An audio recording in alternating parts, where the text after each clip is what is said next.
आचार्य भगवान सत्संग मुक्तागिरी में विराजमान थे और एक दिन की बात है, एक 18 वर्ष की बालिका जो बोल नहीं सकती थी, वह आचार्य गुरुदेव के दर्शन करने वहां पहुंची और अत्यंत श्रद्धा के साथ उसने श्रीफल चढ़ाया। वह आचार्य गुरुदेव से कुछ बोलने की कोशिश कर रही थी, लेकिन मूक होने के कारण वह कुछ बोल नहीं पा रही थी।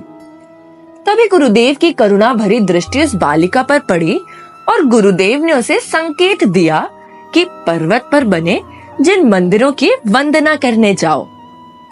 वह बालिका पर्वत पर बने जिन मंदिरों की वंदना करने के लिए पर्वत की ओर चल पड़ी, लेकिन उसके मन में एक अपार वेदना थी कि हे प्रभु, आखिर मैंने ऐसे कौन से पाप किए हैं जो सामने बैठे गुरुदेव को मैं नमोस्तु तक नहीं बोल पाई, ना मैं उनकी भक्ति कर पाई।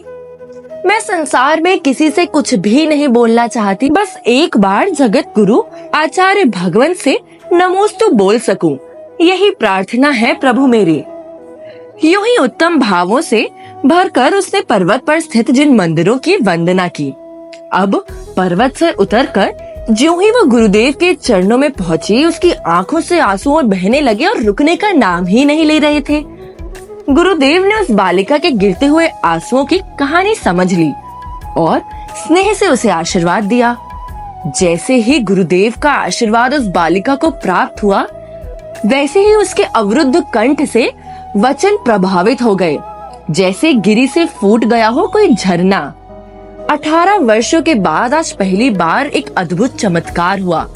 वह बालिका अचानक से बोलने लगी और सबसे पहले उसने गुरुदेव को नमोस्तु किया। तो दोस्तों, सच ही है कि गुरु कृपा से हर असंभव कार्य भी संभव हो जाता है, हर दुर्लभ वस्तु सुलभ हो जाती है, क्योंकि आचार्य भगवान की कृपा दृष्टि पाकर गूंगे भी बोलने लगते हैं, करुणा भरी नजर पाकर एक निर्धन भी माला माल हो जाता है और विकलांग भी चलने लगता है।